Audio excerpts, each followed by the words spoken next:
அற்புதம் ஆனந்தம். Mister ladies மெய் என்பவர்களுக்கு உங்கள் பாரம்பரிய வைத்தியர் உங்கள் ராஜசூரியன். அன்பர்களே, அதாவது உங்களுடைய இது என்னன்னா, ஒவ்வொரு நாளும் ஒவ்வொரு மனிதனும் பல்வேறு வகையான வேலை விருப்பமும் அவன் டென்ஷனா கொஞ்சம் டைம் ஆனாலும் டயர்ட் ஆயிடணும். நோயின் காரணமாக, உழைப்பின் காரணமாக, மன உந்துதல் காரணமாக, பல்வேறு வகையான சஞ்சலம், இதெல்லாம் நம்ம கொஞ்சம் டென்ஷன்ஸ் ஆஃப் இந்தியாவாக மாறி இதுக்கு வாழ்க்கைக்கான மென்ஷனே இல்லாத அளவுக்கு என்ன மென்ஷன் பண்றது நம்முடைய பிரச்சனைக்குன்னு ஒண்ணுமே தெரியாத கண்ணை கட்டி காட்டு விட்ட மாதிரி இருக்குன்னு சொல்லக்கூடியவங்களுக்கும் சரி, சராசரியா போர் அடிக்குதுங்க அப்படின்னு சொல்றவங்களுக்கும் சரி, இவங்களுக்கெல்லாம் உற்சாக பானம் ஒன்று இப்ப நான் சொல்ல போறேன். எப்படி தொடர்ந்து அது உற்சாக பானமாவே உங்களுக்கு இருக்கும். அது என்னங்க உற்சாக பானம்? ஆமா, இந்த பானத்தை தொடரும்போது சோமபானம் சுறாபானங்களை நீங்க விட்டுறணும். சரிதா? இப்ப நீங்க சோமபானம் சுறாபானங்களை விட்டீங்கன்னா நீங்களும் ராமபானம் போடக்கூடிய மாபெரும் வில்லாதி வில்லனாக மாறலாம். அப்படியா? என்ன சொல்றீங்க? அப்படி வில்லு வச்சிருந்த ராமரே சோகத்தில் தாங்க இருந்தாருன்னு நீங்க சொல்றது கேட்குது எனக்கு. அவர் மனிதனாக, தெய்வம் மனிதனாக வாழ்ந்தது. அப்ப மனிதனுக்கு எவ்வளவு பிரச்சனைகள் இங்க வருங்கிறத காட்டுவதற்காகவே ஒரு பிறவி எடுத்து சத்தியத்தின்படி வாழ்ந்தார். ஒரு மனிதன் எப்படி வாழ வேண்டும் என்பதற்கு ராமர் உதாரணம். இங்கே நிறைய பேர் ராவணன்களாகவே நாம் இருந்து கொண்டிருக்கிறோம். இந்த ராவணன்கள் வாழ்கின்ற நாட்டிலே ராமனாக வாழ வேண்டும் என்று ராமநவமி அன்று இன்றைக்கு நாங்கள் அதை பதிவு செய்யறோம். இந்த மாதிரி அந்த மாதிரி ஒரு விஷயத்த சொல்றதுக்காக அந்த இது வந்தது. ஆக பேசினா அப்படி பேசிட்டே போலாம், விஷயத்துக்கு வந்துடும் டக்குன்னு. இப்ப உற்சாகமா இருக்கணும் நம்ம. அப்ப ராமபிரான் சத்தியத்தின்படி வாழ்ந்தார். அவர் பலத்திலேயே நல்லா புரிஞ்சுக்கணும், கவலை ஏற்பட்டிருந்தா வீரம் இல்லாம இருந்திருக்காரு. நமக்கு உடம்பே டயர்ட் ஆயிருந்தாங்க, வீரத்தை இழந்துடுறோம்ல. ராமபிரான் கடைசி வரைக்குமே வீரத்தை இழக்கலையா? அவரு மனசுல ஒரு வகையான கீரல் இருந்தாலும் வீரனாக இருந்தார். அந்த வீரம் ஏன் வந்ததுன்னா அவங்க உணவு பழக்க வழக்கம் அப்படி வாழ்ந்தார்கள். நீர் தாங்க மிக முக்கியம். வாழ்க்கையில நாம் கண்ணீர் சிந்தாமல் இருக்க வேண்டும் என்றால் நாம் குடிக்கின்ற தண்ணீர் சிறப்பாக இருக்க வேண்டும்.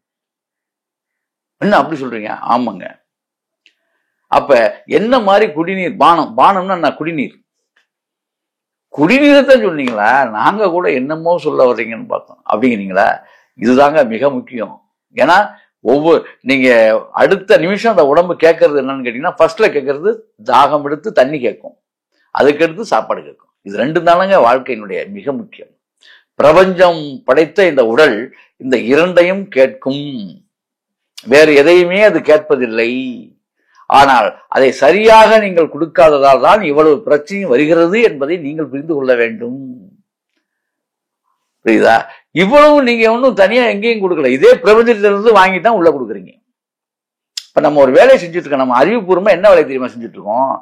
இறைவனால் படைக்கப்பட்ட இந்த உடம்புக்கு தினமும் ஒழுங்கான விஷயத்த கொடுத்து வச்சுட்டு வந்தீங்கன்னா நீண்ட காலம் கோவிலாக மாறும். கோவில் எப்படி புனிதமானது இல்லையா? அப்படி வச்சுக்கலாம். இல்ல இத நாங்க கொல்லம் பட்டுற மாதிரி ஆக்குவோம் அப்படின்னு நீங்க நினைச்சீங்கன்னா ஆக்குனீங்கன்னா சம்மட்டி போட்டு தான் அடிக்கணும், வேற வழியே கிடையாது. அப்ப சம்மட்டி அடி வாங்க வேண்டிய நிலைக்கு நம்ம ஆளாயிரம் கொல்லப்பற்றியா மாற்றும் போது. ஆகவே என்பர்களே, இப்ப இந்த ஊனுடம்பு ஆலயம் அப்படின்னு திருமணம் சொன்னார் இல்லையா? ஊனுடம்பு ஆலயம் உள்ளம் பெருங்கோயில், வள்ளர் பிரானுக்கு வாய் கோபுரவாசல், தெள்ள தெளிந்தார்க்கு சீவன் சிவலிங்கம், கள்ளப்புரியைந்தும் காலா மணி வழக்கு, திருமூலர் வாக்கு. அப்ப அது மாதிரி இந்த ஊனுடம்பு ஆலயமாக எப்படி மாற்றிக்கொள்வது? தண்ணீர் தாங்க. குடிக்கிற தண்ணீரும் சாப்பிட்ற சாப்பாடுன்னு சொல்லுவாங்க. ஃபர்ஸ்ட்ல குடிக்கிற தண்ணீரை நான் சொல்றேன், அதன்படி சாப்பிடுங்க. பெரிய செலவுலாம் ஒண்ணு. அருகம்புல் கொஞ்சம் ஒரு பிடிச்சப்படி வாங்கிக்கங்க. அருகம்புல் கொஞ்சம் வெட்டி வேர், அப்படி கொஞ்சம் ரொம்ப எல்லாம் போடக்கூடாது, சும்மா ஒரு துண்டு வெட்டி வேர். 5 லிட்டர் தண்ணிக்கு சொல்றேன். ஒரே ஒரு தேத்தாங்கொட்டை. ஏன்னா நாம் நவீன காலத்தில் வாழ்ந்து கொண்டிருக்கிறோம். வாழ்க்கை மயானத்தை நோக்கி வேகமாக நகர்கிறது. அப்பொழுது இப்படிப்பட்ட சித்தருடைய நமக்கு செவி அறிவு ஊட்டக்கூடிய, செவி வழியாக அறிவு ஊட்டக்கூடிய அந்த வார்த்தைகள் வரும்பொழுது நீங்க உடனே இருக பிடிச்சுக்கணும். காரணம் என்னன்னா, சித்த நினைச்சதுனாலதான் இன்றைக்கு மிஸ்டர் லேடிஸ்ல இந்த பதிவு வருது உங்களுக்கு. அவங்க நினைக்காம ஒன்றும் நடக்காதீங்க. அவங்க நினைக்கிறாங்க இந்த உலகத்துக்கு இந்த கால இந்த கலியுகம் பாருங்க, அங்க இடி அங்க பூகம்பம் வருதுங்கிறான், இங்க ஆடுது அங்க ஆடுதுங்கிறான். இப்படி ஒரு கலியுக காலங்கள், அது கலாச்சாரம் மாதிரி போச்சு, உணவு பழக்க வழக்கம் மாதிரி போச்சு. இந்த நேரத்துல ஒரு நல்ல உணவை மீட்டு எடுக்கிறதுக்கு என்ன வழி? இதுக்கு இருக்கிறதுக்குள்ளே நல்லதை பார்க்கணும்ல, அதுக்கு இந்த தேத்தாங்கொட்டை பயன்படும். நம்ம வச்சிருக்க இந்த தண்ணீர்ல விஷம் இருந்தா கூட அதை எடுத்துருங்க, தேத்தாங்கொட்டை நாட்டு மருந்துகளை கிடைக்கும் உங்களுக்கு. அது உடனே மாற்ற வேண்டாம். சும்மா ஒரு கொஞ்சோண்டு வாங்கி வச்சுக்கிட்டு ஒரு நாளைக்கு ஒரு கொட்டைய ஒரு 4-5 தடவை அது இதாகிற வரைக்கும் போட்டுக்கலாம். நீங்க அப்படியே தூய்மைப்படுத்தியே கொடுக்கும் நமக்கு. இதெல்லாம் போட்டுட்டு தேத்தாங்கொட்டையை ஒன்ன போட்டுருங்க. ஒரு ஃபேமிலியா இருந்தா 10 லிட்டர் போடுங்க, தப்பே கிடையாது. நைட்டே போட்டுருங்க. வெட்டி வேறு கொஞ்சோண்டு வெட்டி வேறு போட்டுட்டு அதுல தேத்தாங்கொட்டை ஒன்ன போட்டுட்டு, இதுல முக்கியமா இதுல சேர்க்க வேண்டிய பொருள் இன்னொரு விஷயத்தையும் சொல்றேன். அதிமதுரம்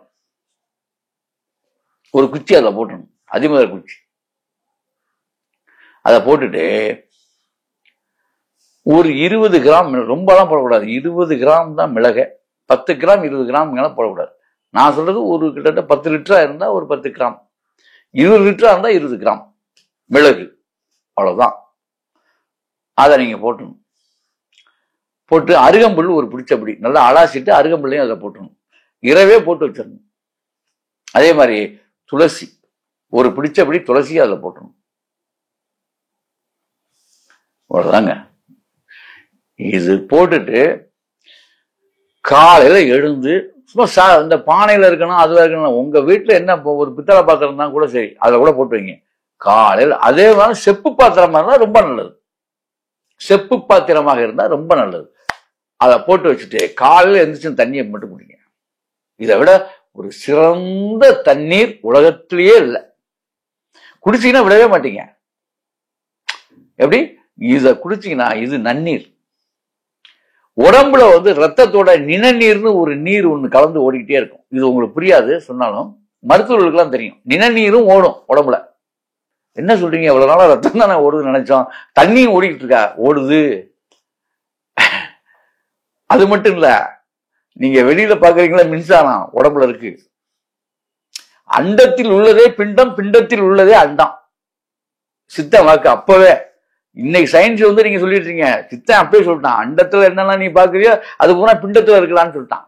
அப்புறம் தான் உட்கார்ந்து சர்வே பண்ணி இன்னைக்கு மருத்துவ ஆராய்ச்சி பண்ணி பார்த்தா எல்லாமே இங்க இருக்குது. சொல்றாங்களா இரும்பு சத்து இல்லைன்னு? இரும்பு இருக்கு.